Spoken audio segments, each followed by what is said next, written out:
when someone comes to you today and says, "Hey, I'm a new entrepreneur. I have a new business. Not I'm broke and I'm trying to make ends meet, but like someone has a real legitimate business. They want exposure on social. How do you determine which platform do they start and where do they put their money? Or do you have some kind of algorithm you use for yourself to say, hey, 20% on social with Instagram, 50% on Facebook, and so on and so forth?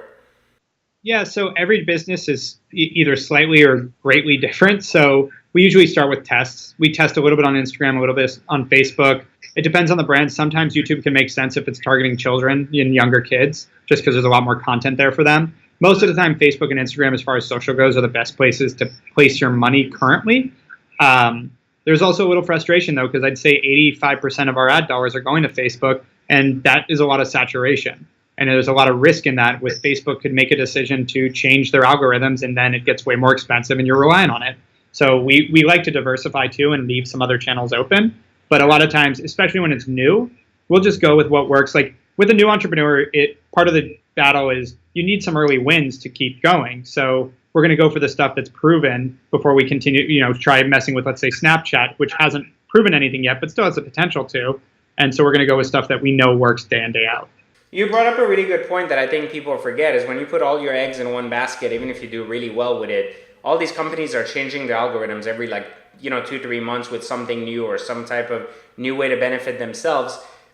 When is it kind of safe to look at this and say, you know what, maybe it is still worth investing regardless because there is no other platform that can do what Facebook can do, to the degree that Facebook can do. Do you still kind of separate and say, let's still spend money on Google ads or get into Instagram because we know this may happen? It's because of the diversification. It's also because different people will find you in different ways. Different people are sold in different methods. So social media is a great place to create new demand in who you know is your target audience.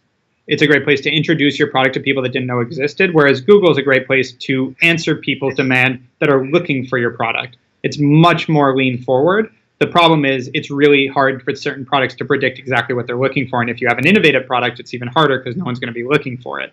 So that's where the balance comes in. But usually we like to play with about 10% of budget on sort of experimental so that we can always, depending on the size of the budget, we can always have some other opportunities to jump into if Facebook completely changes, et cetera.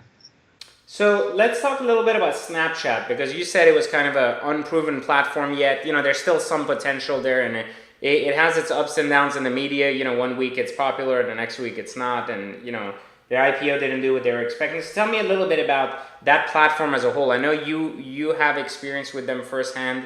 You were one of their first partners. Tell me a little bit about what that partnership entailed and where do you see Snapchat going from a beneficial standpoint in terms of business? Sure.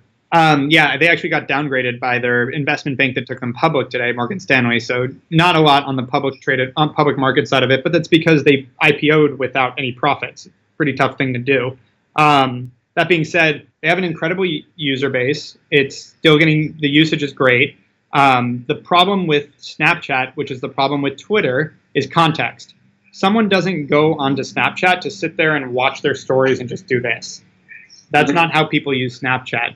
It's very lean forward. It's engaging. You're talking to people. You're posting your videos. They're posting theirs. You're going back and forth, that kind of stuff. The way people use it is very lean forward. Whereas Facebook or Instagram, you literally just scroll through your news feed is 98% of what people are doing on it. And so you can grab people at a time when they're literally just wasting time. And that's why it's such a good ad platform. It's kind of reminiscent of the old way we used to watch TV. And a lot of people still watch TV this way. But just sitting back on the couch watching television, that's why commercials have worked so well, TV commercials. Whereas Twitter, you're usually messaging someone or looking up what someone said specifically. You're not just reading your news feed for hours. And same thing with Snapchat. You're not usually just scrolling through. So it's a lot harder to introduce ads because you're interrupting an active person versus just introducing some more information to someone that's just looking to consume whatever. So that's what Snapchat has to figure out is more the context thing. And right now, that's what we've been talking about because right now they keep introducing new features that are interesting, in a way that you can spin up ads, in a way that you can engage people, even the map thing. It's interesting, but it doesn't change the fact that people are on there being active, and that's not a good time to introduce advertising. Right, I understand. So do you see the future of Snapchat kind of as a good or bad, or should people be on Snapchat now trying to figure it out, or is it too early? Again, it depends on what it's taking away from. Time is a trade-off. If you're going to spend time on Snapchat, what are you sacrificing instead? There is a chance that Snapchat, continues to grow and continues to build. There's a chance it fails.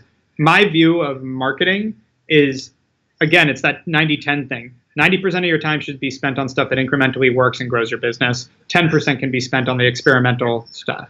So 10% on the unicorn-like experiments that could, blow up and be super good, and right. Yeah, exactly. So, Snapchat in itself, we tested in a business and it worked out pretty decent when it was incorporating, we had a fairly decent amount of people that wanted to know about our stories. And as we kind of grew, just having other people take over our snaps and offer certain products and services within the snaps, it did really well. But it would really be sporadic. One time it would do well, one time it would do really bad. So we really never had data. And we kind of dropped the ball on it. You brought up YouTube earlier as a great... I think, YouTube is a huge channel. It's like almost, it's, like just a humongous. Tell me a little bit about who should be on YouTube, who shouldn't be on YouTube. So YouTube is really good for content creation, your existing audience leveraging, as well as influencer marketing. Working with people that already have followings on YouTube is a very good way for brands to grow. Just straight pre-roll advertising on YouTube is worthless from what I've seen. We've had tests, we've had clients demand that we do it, and we've never seen returns on that. But engaging YouTube stars, great to work with, as long as you can get the right price. And then creating your own channel can be very valuable too if you can create really good content.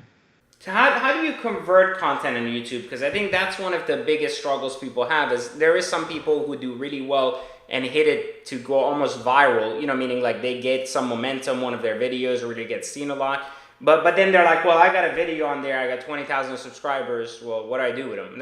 How do I convert them to actually go from YouTube into a product page or something relevant to what I'm doing? The question is is it just in the alt text, or is there some strategy to driving users from there? No, it has to be authentic, and you have to drive. It has to be direct. You need to, there needs to be a call to action. Is really what it comes down to. If you have something you're selling, it should have something to do with the content they're digesting, or your content's worthless for your product. It has to align, I guess, is the point. Is if you're going to create a product that because you created a great YouTube page, you need to make sure that there's almost an authenticity there, that it actually makes sense that you're selling that product, because that's why they watch the video. If you're doing videos about marketing and then you go, by the way, I just launched a sunglass company, people are going to go, I didn't come here to buy sunglasses. But if you go, you're doing marketing videos and you go, by the way, I have a marketing agency, it's a little different. So the relevancy and the authenticity, I guess, is where the YouTube audience kind of relies on. Yeah, correct. And is there any value to increase views, or is there kind of correlation you've seen to people who have high views have usually, if they have a unicorn video or a video that does really well, does that naturally mean you're going to draw a large audience, or is that pretty skewed based on what the content is versus what you're selling? Yeah, and so there's definitely a correlation between view counts and what it translates into. Obviously, you're getting more impressions, but it also, again, there's a lot of other variables, again, the relevancy, the authenticity. If you started talking about how much you love your watch and talked all about it right now, you're showing it off on the screen, it could turn into something that, people could go end up and buy it. But if you walked in with some product that had nothing to do with what was going on right now, it would change the dynamic regardless of the views.